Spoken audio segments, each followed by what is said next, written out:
Lalu waktu mereka berdoa, itu kayak terjadi gempa bumi. Benar. 32 sama-sama baca. 31, 1, 2, 3. Dan ketika mereka sedang berdoa apa? Goyanglah tempat mereka berkumpul itu. Dan mereka semua penuh dengan Roh Kudus. Lalu mereka memberitakan firman Allah dengan berani. Goncang loh, goyang. Kayak kemarin kita goyang. Tapi itu kan memang di Tuban ya. Tapi pernah terjadi. Ini kisah nyata loh. Saudara boleh silakan pulang baca ilmu tafsir. Ini ayat tafsirnya gimana? Itu memang goncangan, mujizat terjadi. Bukan kayak kemarin. Kemarin entahlah mungkin hukuman, saya nggak tahu. Tapi kalau yang ini mujizat. Juga pas juga kemarin ya, gempanya pas kita lagi doa ya. Pas saya khotbah di poin pengakuan dosa, goncang dia. Waduh, semakin mengaku itu. Saudara, mungkin kita tidak goncang yang kayak kemarin. Tapi minimal kita mempunyai satu ketidakpuasan. Dalam artian untuk kemuliaan Allah saya mau lebih lagi, lebih lagi, lebih lagi. Beri tepuk tangan yang meriah bagi Tuhan.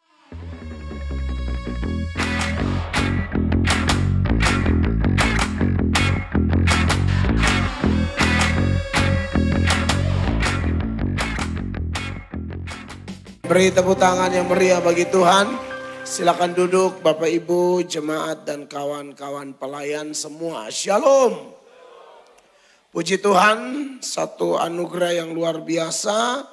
Bisa ada dalam doa pagi bersama dengan Bapak Ibu jemaat terkasih yang terus setia untuk mencari Tuhan.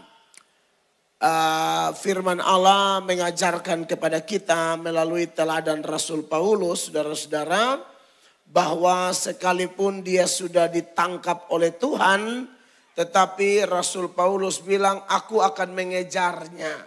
Ya, kalau kita baca dalam Filipi pasal 3 ayatnya yang ke-12, Filipi 3 ayat 12, di sana dikatakan, bukan seolah-olah aku telah memperoleh hal ini atau telah sempurna, melainkan aku mengejarnya kalau-kalau aku dapat juga menangkapnya. Karena aku pun telah ditangkap oleh Kristus Yesus.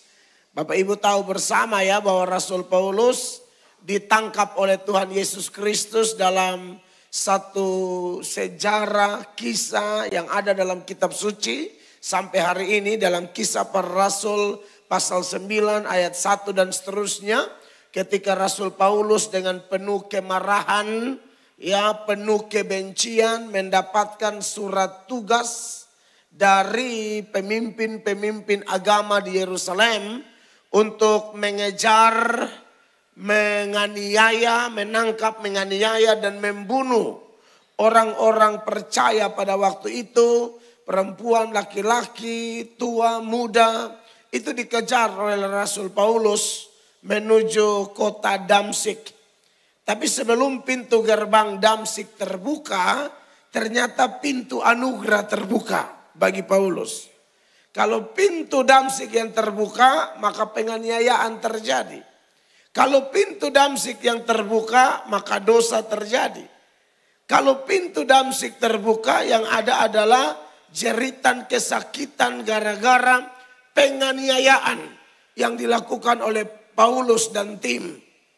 Tetapi yang terjadi adalah pintu anugerah terbuka. Amin, kekasih Allah. Dan karena pintu anugerah terbuka itulah, maka penjahat itu, pembunuh itu, penganiaya itu mengalami restorasi, mengalami perubahan total, saudara-saudara. Itulah Tuhan ya. Dia akan bermurah hati kepada siapa? Dia akan bermurah hati. Amin. Makanya kita sebagai orang Kristen, sebagai orang percaya, kita itu dilarang oleh kitab suci menghakimi secara membabi buta. Jangan mengukur orang sebatas kulit luar. Ya, ada orang yang kita lihat aktif sekali pelayanan. Mungkin di gereja ada dalam posisi-posisi penting. Entah dia majelis kah, Entah dia pengurus apakah, departemen inilah, komisi inilah, bendahara, PDP, PDM. Tapi ada loh yang ujung-ujung bisa kayak Yudas. Amin. Yudas itu rasul, Bapak Ibu terkasih. Yudas bukan jemaat biasa. Yudas rasul. Itu jabatan rohani lebih tinggi dari sekedar ketua sinode atau ketua BPP, ketua BPD, ketua BPW. Itu rasul lebih tinggi dari gembala dan pendeta. Rasul aja yang diutus pelayanan ujung-ujung pengkhianat. Makanya kenapa kita tuh kadang-kadang bingung ya. Kita lihat-lihat orang kok kelihatannya hebat, pelayanan luar biasa. Tapi kok ujung-ujungnya tumbang, jatuh, lari.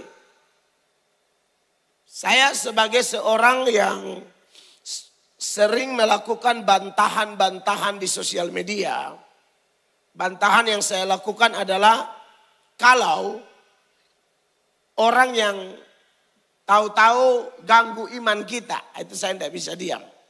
Saya ingat komentar seorang teolog namanya John Calvin. John Calvin itu bilang begini, anjing saja akan menggonggong kalau tuannya diganggu. Saudara yang piara anjing, pahamlah. Jangan tahu-tahu orang luar masuk kompleks rumah saudara. Anjing lihat, waduh ini udah mengganggu. Gonggong dia. Karena mengganggu keamanan, apalagi ganggu tuannya. Anjing saja begitu kata John Calvin. Apalagi kita orang Kristen. Apalagi pendeta hamba Tuhan. Masa kebenaran Kristen diinjak-injak, diporak-porandakan, diselewengkan.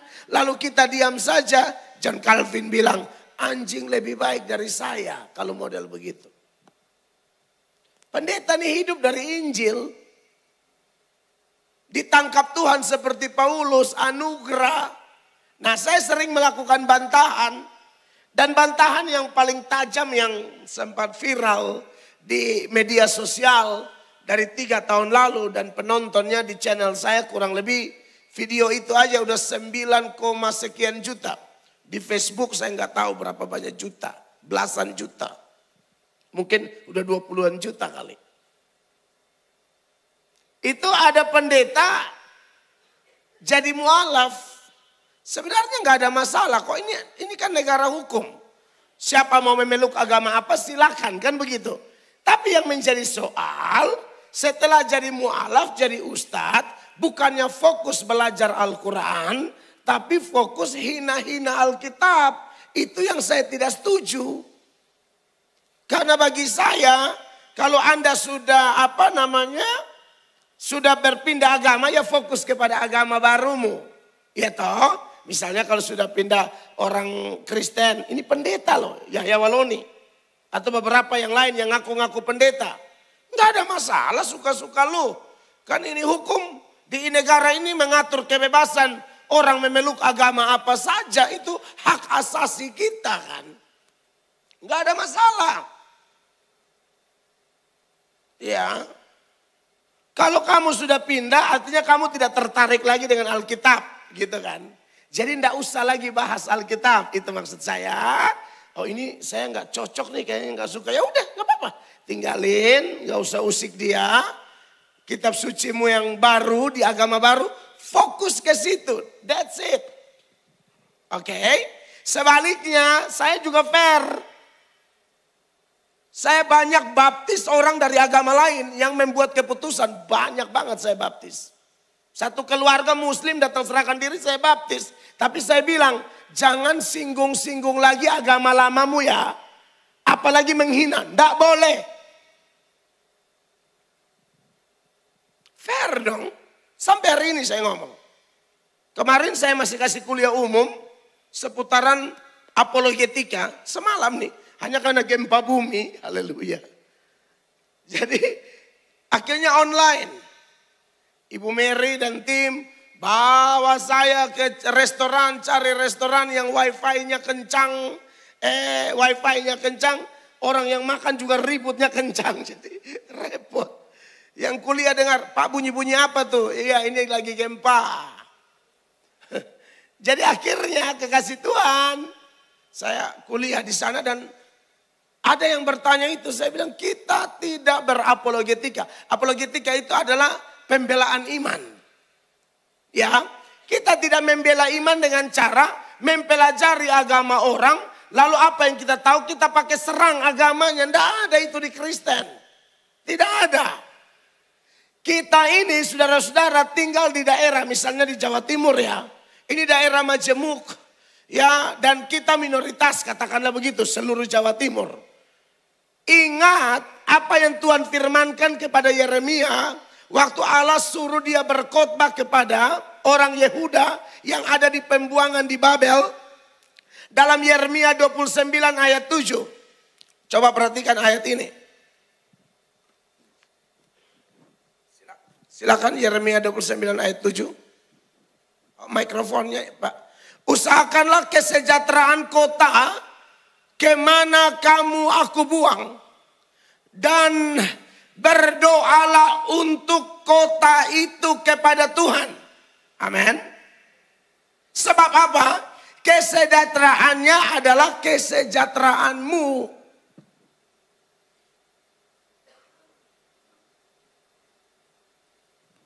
Ini ayat jelas.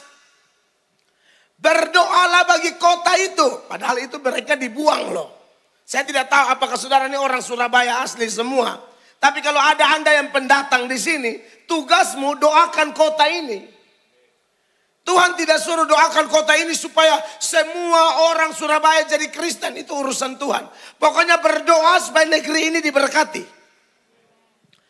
Kalau sampai berdoa lalu ada yang selamat. Ya itu hak prerogatif Tuhan. Amin. Sebab ayat ini tidak suruh bilang berdoalah supaya semua jadi agama Yahudi. Enggak. Waktu itu konteksnya agama Yahudi. Pokoknya berdoa aja. Pemimpinnya agama Yahudi. Pemimpinnya penyembah Yahweh. Bukan. Orang media Persia dari Babel turun ke media Persia. Mereka punya Allah-Allah sendiri. Yang menurut sudut pandang Kristen kita menyebutnya berhala-berhala. Tapi pokoknya kata Tuhan berdoa aja buat mereka. Jadi Kristen itu saudara-saudara tidak yang memaksakan kehendak. Tidak. Kita beritakan Injil sungguh-sungguh. Bersaksi sungguh-sungguh. Tapi seseorang bisa bertobat itu karya Tuhan. Paulus bilang aku menanam, Apolos menyiram pertumbuhan Allah. Amin saudara-saudara. Tidak ada pendeta bisa buat orang bertobat. Saya khotbah dan dalam pelayanan saya berapa ribu atau mungkin sudah ratus ribu orang kenal Tuhan. Tapi saya tidak pernah mau bersaksi. Dia bertobat karena aku. Oh tidak boleh pendeta ngomong begitu. Orang itu bertobat karena anugerah Tuhan.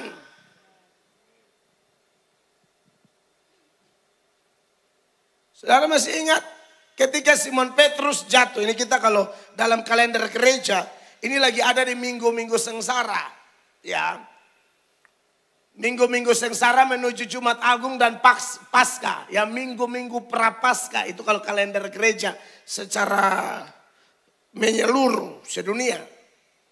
Kalau saya tidak tahu di sini biasa pakai istilah itu tidak. Tapi sebenarnya tidak langsung semua ikut kalender gereja. Buktinya Jumat Agung bareng-bareng kan seluruhnya. Berarti ada kalender gereja yang diikutin. Itu Petrus berapi-api banget ya. Di dalam Markus pasal 14 Yesus ketika bicara. Oh nanti gembala ditangkap, domba dicerai-beraikan. Coba buka Markus 14 ayat 26 dulu. Markus 14 mulai ayat 26, perhatikan. Sesudah mereka menyanyikan nyanyian pujian, pergilah mereka ke Bukit Zaitun. 27. Lalu Yesus berkata kepada mereka, kamu semua akan tergoncang imanmu, sebab ada tertulis, aku akan memukul gembala dan domba-domba itu akan tercerai-berai. 28. Akan tetapi sesudah aku bangkit, aku akan mendahului kamu ke Galilea. Lalu 29 Petrus bilang apa di situ? Kata Petrus kepadanya, biarpun mereka semua tergoncang imannya, aku tidak. Iya. Lalu Tuhan Yesus tegur dia karena ini bukan iman yang benar, ini semangat sesaat. Ya Petrus itu kan karakternya agak suka semangat tapi ujung-ujung suka jatuh. Dia suka apa-apa dia duluan nih. Di air, lagi jalan di air, dia aja yang minta jalan di air. Jalan di tengah-tengah gagal fokus tumbang. Nah ini juga nih. Semua diam dia bilang pokoknya yang lain goncang aku tidak. Yesus tegur dia ayat 30 Bapak Ibu terkasih. Lalu kata Yesus kepadanya, aku berkata kepadamu, sesungguhnya pada hari ini, malam ini juga, sebelum ayam berkokok 2 kali, engkau telah menyangkal aku 3 kali. Sebelum ayam berkokok 2 kali, engkau menyangkal aku 3 kali. Ya, dan kita tahu akhirnya dia menyangkal. Dan pas dia menyangkal itu ayam berkokok, saudara-saudara. Ya, di situ dia kaget. Di bagian yang lain mengatakan, waktu ayam berkokok itu, matanya dengan mata Yesus saling melihat. Di situ tangisannya luar biasa. Nah, para penafsir mengatakan khotbah kita pendeta-pendeta itu kayak kokokan ayam itu aja. Yang membuat Petrus bertobat bukan kokokan ayam, tapi tatapan mata Yesus. Amin Bapak Ibu. Jadi pendeta silakan berkhotbah, atau ada seorang teolog bilang berkokoklah hai hamba-hamba Tuhan. Tapi kalau sang penebus tidak melihat orang berdosa, kokokanmu akan menjadi kokokan hampa. Maka saya percaya bahwa kami hamba-hamba Tuhan tidak bisa bikin bertobat orang. Kami harus berdoa sungguh-sungguh, puasa sungguh-sungguh, bertobat sungguh-sungguh, berkhotbah sungguh-sungguh, jadi teladan sungguh-sungguh. Tapi untuk orang bertobat, orang diubahkan, orang disembuhkan dan lain sebagainya, itu mutlak kasih karunia Tuhan. Ini perlu ditekankan supaya jangan ada hamba Tuhan yang bikin diri di mimbar atau di gereja menjadi pusat perhatian. Ini bahaya. Kalau model kayak begitu, pendetanya mati, gerejanya bubar. Karena gereja-gereja kayak kita ini, gereja karismatik itu namanya gereja figuratif. Gereja figuratif maksudnya adalah mengidolakan pendetanya sampai menggeser Tuhan Yesus tanpa disadari. Mungkin mereka bilang enggak. Tapi ketahuan gembalanya meninggal pada kacau semua. Berarti selama ini hatimu kepada siapa? Itu tanpa disadari. Saya lihat gereja-gereja besar begitu. Figuratif. Makanya perlu puji Tuhan di gereja-gereja yang pendetanya lebih dari 1 itu keren. Supaya semua berperan, kalau tidak repot. Hanya fokus ke pendeta itu aja. Nah itu bahaya. Sampai ada yang tidak terima pendetanya meninggal, berdoa minta pendetanya bangkit, tidak bangkit-bangkit. Iya, itu menurut saya salah satunya adalah saking kuatnya dia berharap kepada pendeta, minta bangkit. Pendetanya tidak bangkit. Emang yang kasih bangkit orang siapa? Tuhan Allah. Siapa di sini di kota Surabaya yang pernah berdoa orang bangkit? Kalaupun ada, dia bersaksi apa? Harusnya dia bersaksi, bukan aku. Pernah baca Lazarus bangkit dari kematian? Itu kira-kira iman siapa? Marta dan Maria? Tidak mungkin. Tidak mungkin. Mereka bilang, andai kata Tuhan ada, iya nanti dia akan bangkit. Iya kami tahu nanti dia bangkit di akhir zaman. Tuhan tidak percayalah. Murid-murid juga ikut dia dengan keputusasaan. Iman Lazarus tidak mungkin lah, dia sudah mati. Itu mutlak kehendak Tuhan Yesus. Lazarus keluar. Amin. Jadi saudara-saudara yang diberkati oleh Tuhan Yesus Kristus. Maka dari itu saya hanya mau ingatkan kita bahwa kita sebagai orang percaya harus ingat bahwa kita tidak punya kuasa dari diri sendiri. Semua karena kuasa Tuhan. Maka dari itu saudara yang diberkati oleh Tuhan Yesus Kristus, kita perlu terus dekat dengan Tuhan. Amin. Kita berdoa saja bagi negeri ini, bagi kota ini. Gempa kemarin harusnya membuat kita tambah kuat dalam doa. Amin. Karena tidak mungkin saudara-saudara di satu daerah bisa terjadi bencana tanpa seizin Allah. Amos 3 ayat 6. Catat ini ayat baik-baik. Amos pasal 3 ayat 6. Jemaat perhatikan, kita baca sama-sama. 1, 2, 3. Adakah sangkakala ditiup di suatu kota dan orang-orang tidak gemetar? Adakah terjadi malapetaka di suatu kota dan Tuhan tidak melakukannya? Garis bawahi kalimat itu. Adakah terjadi malapetaka di suatu kota dan Tuhan tidak melakukannya? Pasti Tuhan. Gempa Aceh siapa? Tuhan. Gempa Palu siapa? Tuhan. Gempa tsunami Jepang siapa? Tuhan. Tsunami Jawa Barat siapa? Tuhan. Seroja di NTT siapa? Tuhan. Banjir bandang di Papua atau di Maluku siapa? Tuhan. Bukan setan. Setan gak ada pengaruh apa-apa. Setan bisa melakukan sesuatu kalau Allah izinkan. Makanya ketika dia diizinkan ganggu keluarga Ayub, baru api bisa turun. Itu atas izin Allah. Itu produk setan tapi atas izin Allah. Kalau Allah kekang dia tidak bisa. Makanya orang percaya jangan takut. Setan ada kuasa tapi Yesus kita maha kuasa. Setan tidak bisa ganggu hidup orang percaya. Kecuali Allah izinkan. Garis bawah itu. Ya, kasus Ayub Allah izinkan bukan untuk menuangkan kebencian atau kejengkelan Tuhan kepada Ayub, tidak. Paulus dikatakan ada utusan iblis menggocok dia supaya dia merendahkan diri. Dalam 2 Korintus 12 ayat 1 sampai seterusnya sampai ayat 9. Itu pun bukan Tuhan jengkel dia, tapi itu cara Tuhan untuk melatih anak-anaknya tetap rendah hati. Cara Tuhan melatih anak-anaknya tetap murni. Beda dengan Tuhan izinkan roh jahat ganggu Saul. Itu bentuk penghukuman. Kenapa saya ngomong begitu?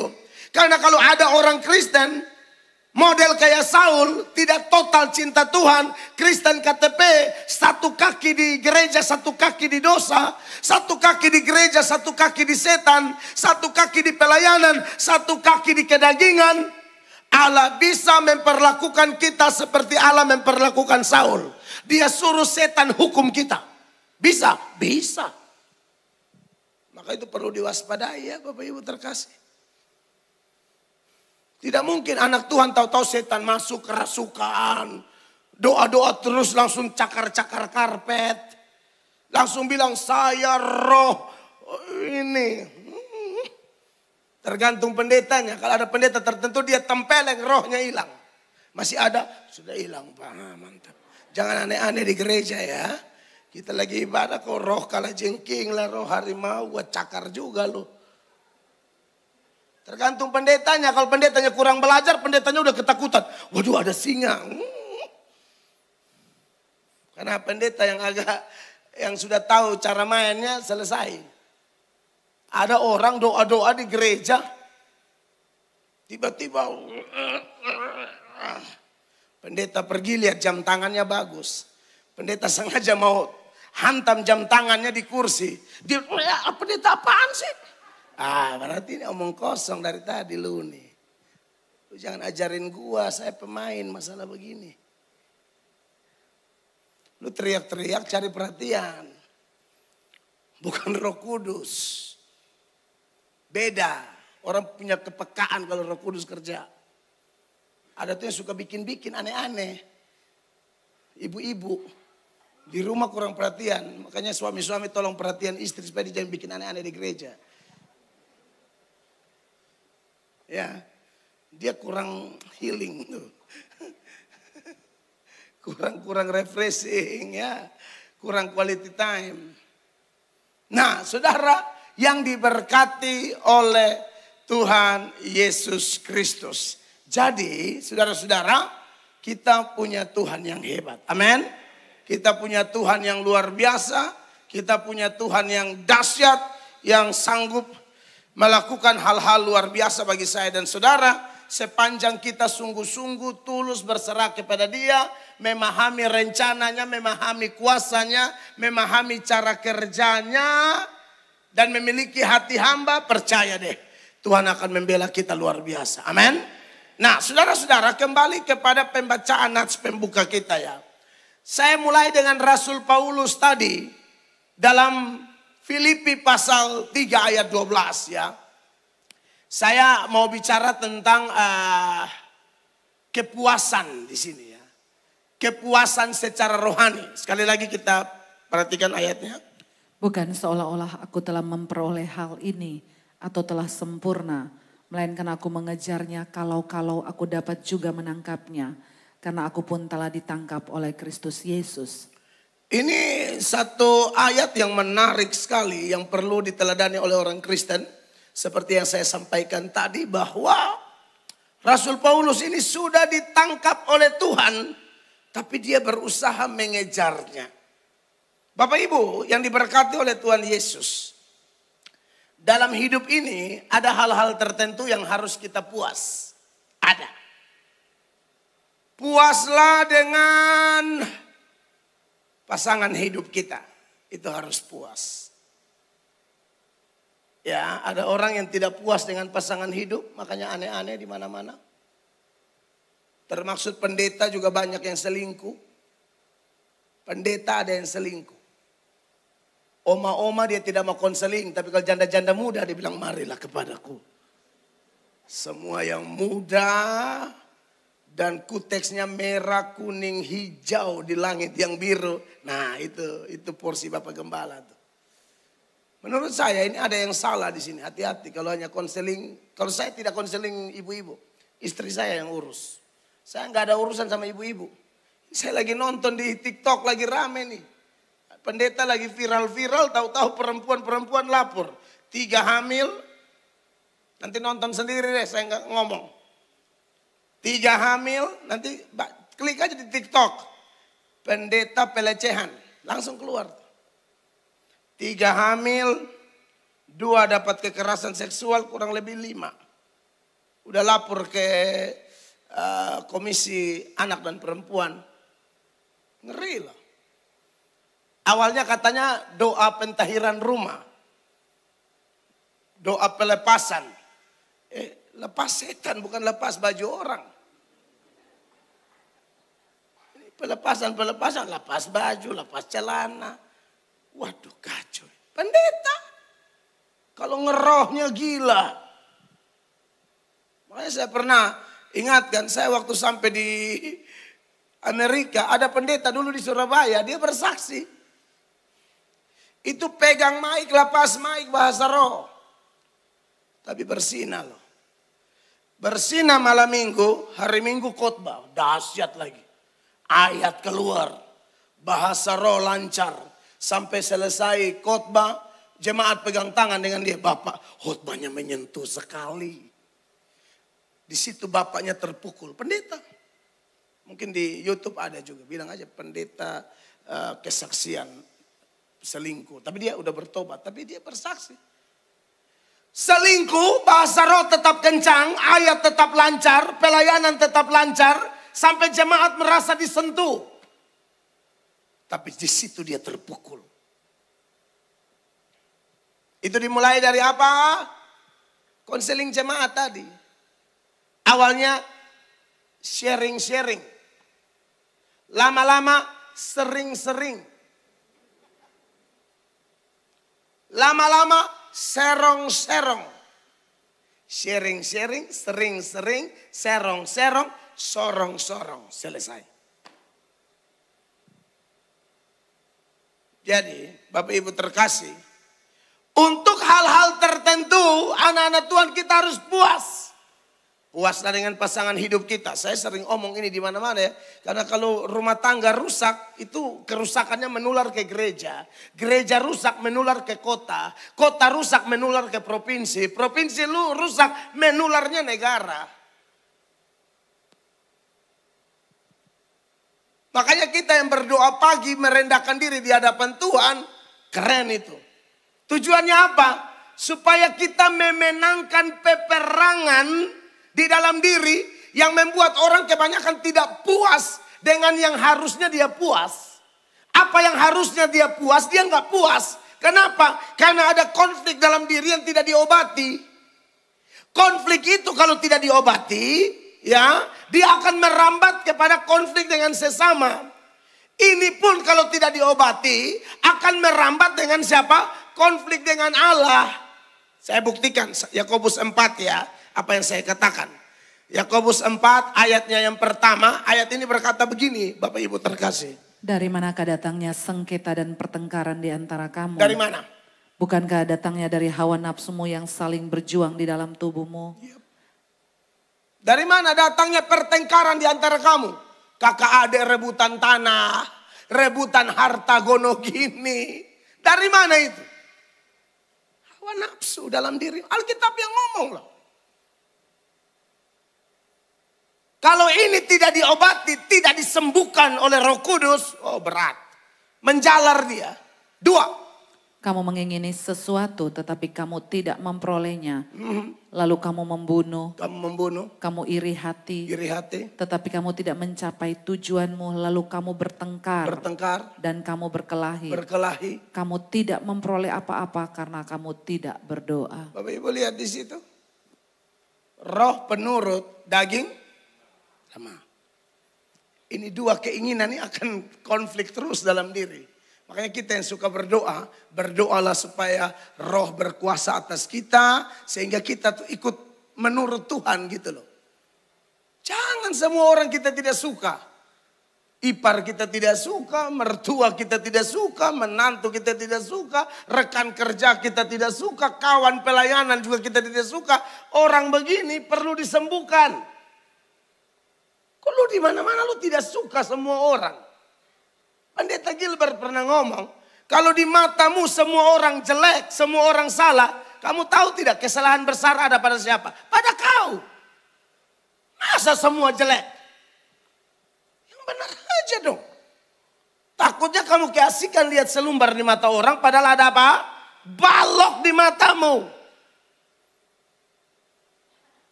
Amin, Bapak Ibu terkasih. Ini baru habis gempa, ini mesti khotbah yang begini. Amin. Kita tidak hanya mau cari goncangan di luar, tapi goncangan di dalam. Merambat nanti kemana-mana. Lalu yang paling parah ini ayat bilang begini. Ya, lalu kamu bertengkar bagian akhir. Kamu berkelahi. Kamu tidak memperoleh apa-apa karena kamu tidak apa? Orang tidak berdoa itu konflik sama siapa? Tuhan. Konflik dalam diri tidak terobati. Konflik dengan sesama secara horizontal tidak terobati. Ujung-ujungnya siapa? Sama Tuhan. Orang konflik sama Tuhan yang pertama tidak berdoa. Yang kedua, kalaupun dia berdoa, doanya ngawur. 3. Perhatikan. Atau kamu berdoa juga. Atau kamu berdoa juga. Tetapi kamu tidak menerima apa-apa. Tapi kamu tidak terima apa-apa. Ibadah Jumat ikut jam 10. Sabtu jam 5 pagi ikut. Ibadah raya 4 kali ikut semua. Tapi kenapa tidak dapat? Misalnya nih ya. Ada yang mengalami itu. Coba cek dulu. Ini ayat bilang atau kamu berdoa juga. Tapi kamu tidak menerima apa-apa karena apa? Karena kamu salah berdoa. Kamu salah berdoa. Salahnya di mana? Sebab yang kamu minta itu hendak kamu habiskan untuk memuaskan hawa nafsumu. Saudara, silakan periksa diri pakai ayat ini yang menjadi hakim firman, bukan saya. Saya hanya bantu mencopot ayat, copy paste ayat. Siapa tahu Bapak Ibu pernah baca tapi terlewatkan. Nah, hari ini Tuhan ingatkan kembali. Banyak orang doa, tapi doanya salah. Doanya hawa nafsu, minta sesuatu untuk memuaskan nafsu. Saya harap di sini tidak ada. Amin. Kita doa bukan memuaskan nafsu. Kita doa untuk menyenangkan Tuhan. Minta mujizat, minta sukses, minta ini. Tapi kalau dasar nafsu, Tuhan tidak kasih. Tuhan tidak kasih. Tapi Pak, saya lihat tuh banyak orang tidak gereja, doa cuma sekali 2 kali, tapi langsung dapat. Kita doa-doa kok nggak dapat-dapat. Ada orang yang perlu Anda ketahui ya, ada orang tuh yang jahat, tapi kok kelihatan diberkati. Karena bagi saya, kalau kita belajar Alkitab, setan itu bisa jawab doa loh. Ulang, setan itu bisa jawab doa. Bisa tidak orang kaya pergi sesajen atau apa di Gunung Kawi? Orang Surabaya paling tahu. Bisa tidak? Bisa. Setan bisa jawab doa, tapi setan itu pedagang ulung. Dia tidak mungkin ngasih sesuatu ke kamu kalau dia tidak dapat apa-apa. Itu kalau dalam seminar okultisme orang tahu. Dia tidak mungkin kasih kamu, dia pedagang ulung, enak aja loh. Tapi ada tumbalnya. Anak beginilah, lu karir naik tapi meninggalnya mengerikan. Katanya sih kalau saya baca-baca, bahkan ada orang terkenal tuh, mainannya begitu. Ujung-ujungnya pasti hancur. Setan menjawab doa dengan tujuan supaya kita hidup melawan Tuhan terus menerus. Setan menjawab doa, maksudnya apa yang kita minta yang nafsu-nafsu. Karena kalau yang hawa nafsu kan Tuhan tidak kasih. Tapi setan bisa kasih. Dengan tujuan supaya hidup kita terus melawan Allah, hidup kita terus menyakiti Tuhan, hidup kita terus dalam hawa nafsu. Tapi kalau Tuhan yang jawab doa tidak. Dia mau kasih kabulkan permintaan kita dengan tujuan kita semakin cinta dia, semakin menghormati dia, semakin melayani dia. Amin. Maka dari itu saudara-saudara yang diberkati oleh Tuhan Yesus, dalam hal-hal yang harus kita puas, belajarlah untuk puas. Karena kalau tidak puas hawa nafsu seperti ini, berdoa pun percuma. Seperti yang tadi saya bilang, ada orang yang berselingkuh tapi bawa dalam doa loh. Serius. Bawa dalam doa. Saya tahu dari mana. Setelah saya khotbah, Tuhan pakai khotbah saya, orang itu bertobat, dia mengaku. Dalam sebuah khotbah saya khotbah, orang selingkuh ada di situ. Waktu saya bahas selingkuh, mungkin agak sedikit lucu, dia ketawa. Pas dia ketawa, saya bilang, kamu yang pemain jangan ketawa. Di situ dia tersentak. Setelah itu dia minta putus sama selingkuhannya, pasangan orang. Tapi pasangannya itu bilang begini, kita kan sudah doakan rencana Tuhan tuh yang terbaik, bayangkan. Masa lu sama pasangan orang rencana Tuhan dari mana? Itu pegang mikrofon, hantam di kepala. Kok bisa ada manusia kayak begini? Selingkuh pakai doa, selingkuh pakai ayat. Allah tidak pernah salah, rencananya yang terbaik. Ini salah makan apa ya kan? Kalau saya malaikat, saya udah colok mata kiri loh. Ada orang yang ngaur kayak begitu. Akhirnya bertobat. Dan sekarang Tuhan pulihkan, Tuhan berkati. Pekerjaan rumah tangga diberkati. Pulihkan benar-benar, bertobat. Puaslah dengan fisik kita, amin. Ada orang yang suka operasi sana sini. Sampai kita kaget, kan kita kawan dengan dia dari SD sampai SMA. Tapi begitu ketemu kok lu udah mancung aja lu. Perasaan dulu. Nggak usah, tidak usah. Amin. Ada yang operasi plastik sampai tarik benang kiri kanan. Ya ini saya tidak bermaksud mematakan bisnis orang ya. Tapi maksud saya, aduh kasihan orang, saya ketemu beberapa yang tarik benang. Semua udah lucu, ketawa dia setengah mati. Karena kalau ketawa terlalu kuat terrobek semua ini. Jadi dia ketawanya nggak lepas. Orang suruh dia sudahlah puas dengan wajah kita. Ada yang suntik sana, suntik sini. Ada pendeta suntik bibir loh. Pendetanya cowok lagi suntik bibir. Dalam rangka apa coba? Kasta balik bibir begitu. Jadinya kayak ban Vespa loh. Nggak usah. Puaslah dengan diri kita, amin. Dandan apa adanya.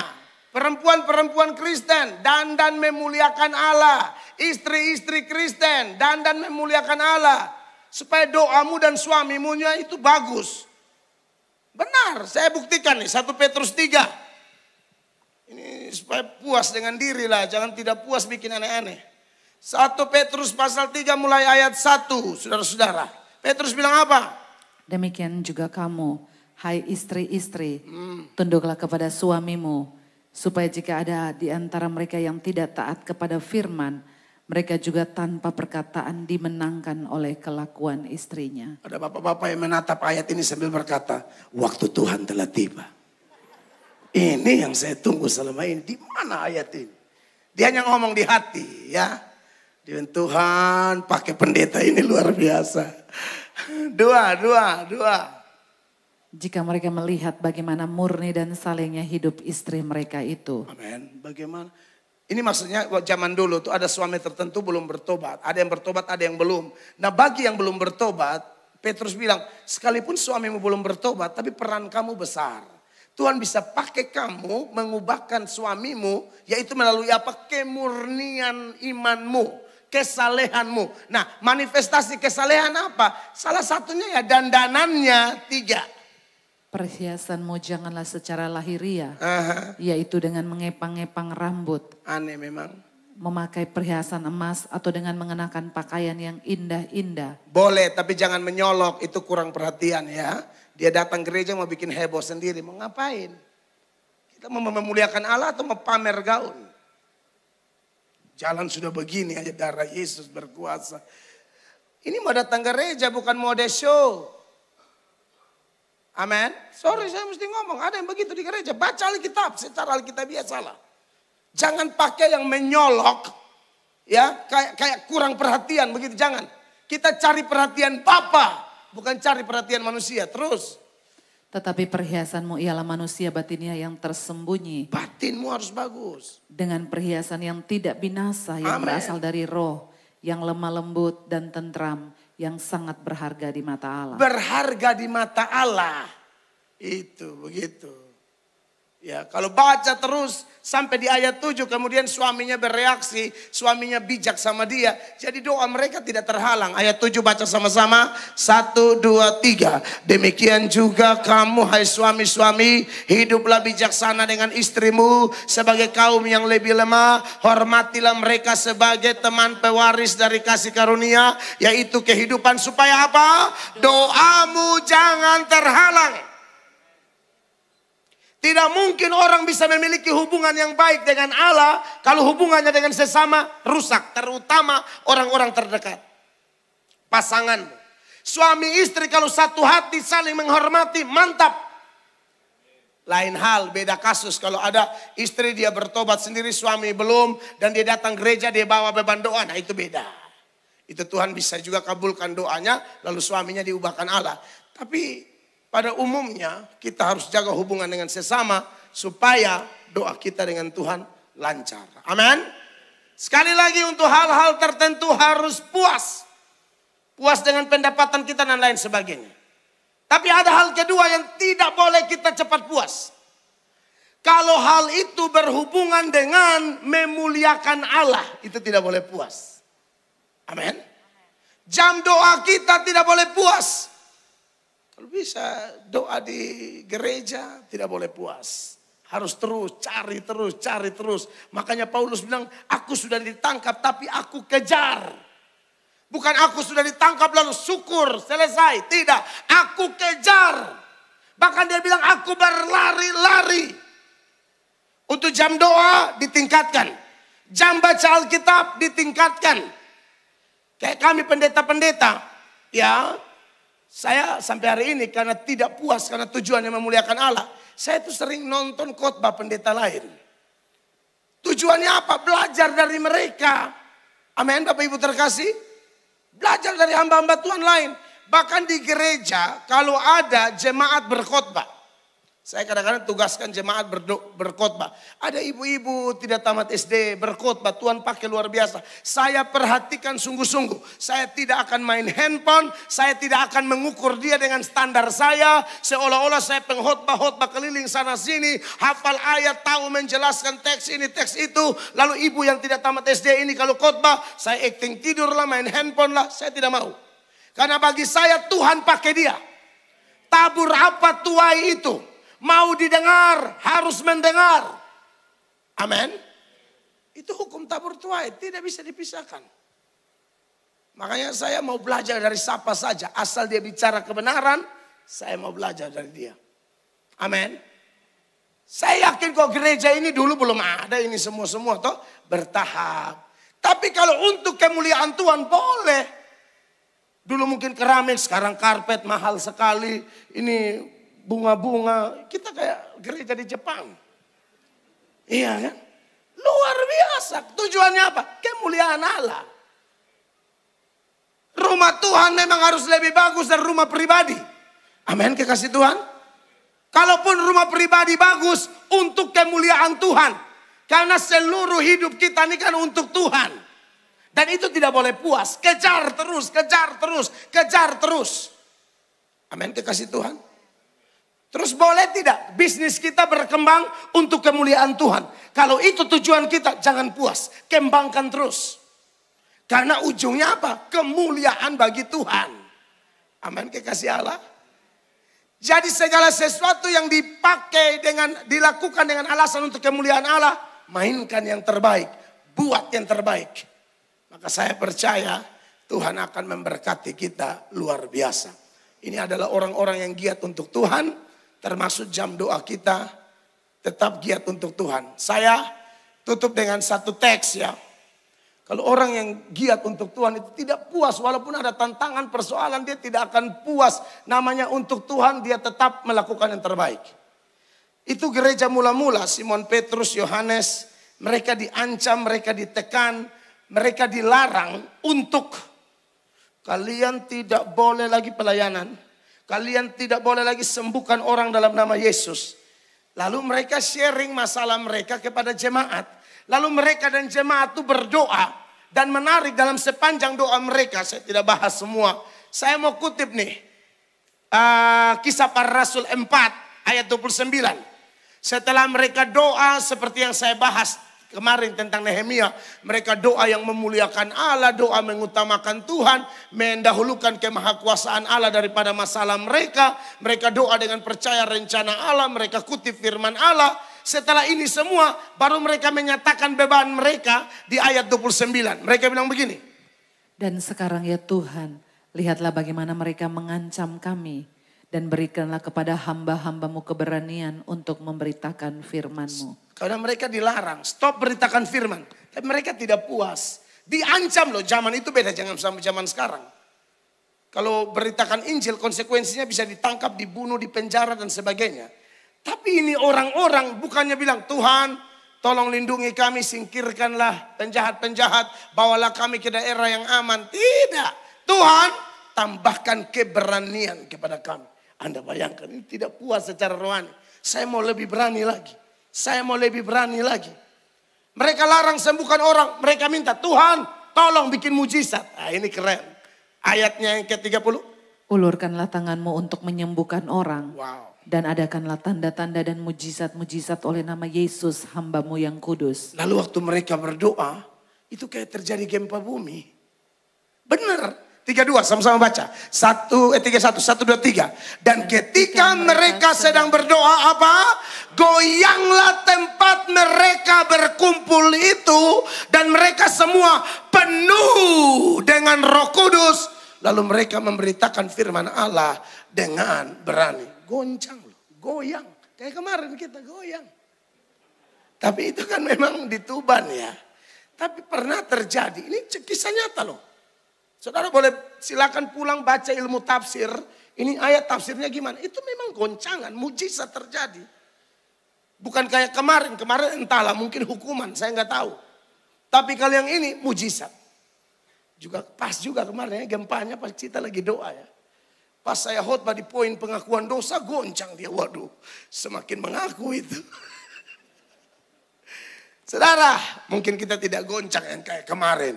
Tapi minimal kita mempunyai satu ketidakpuasan. Dalam artian untuk kemuliaan Allah saya mau lebih lagi, lebih lagi, lebih lagi. Beri tepuk tangan yang meriah bagi Tuhan. Khotbah saya selesai, Tuhan dimuliakan. Mari kita berdiri bersama-sama jemaat terkasih. Tuhan baik.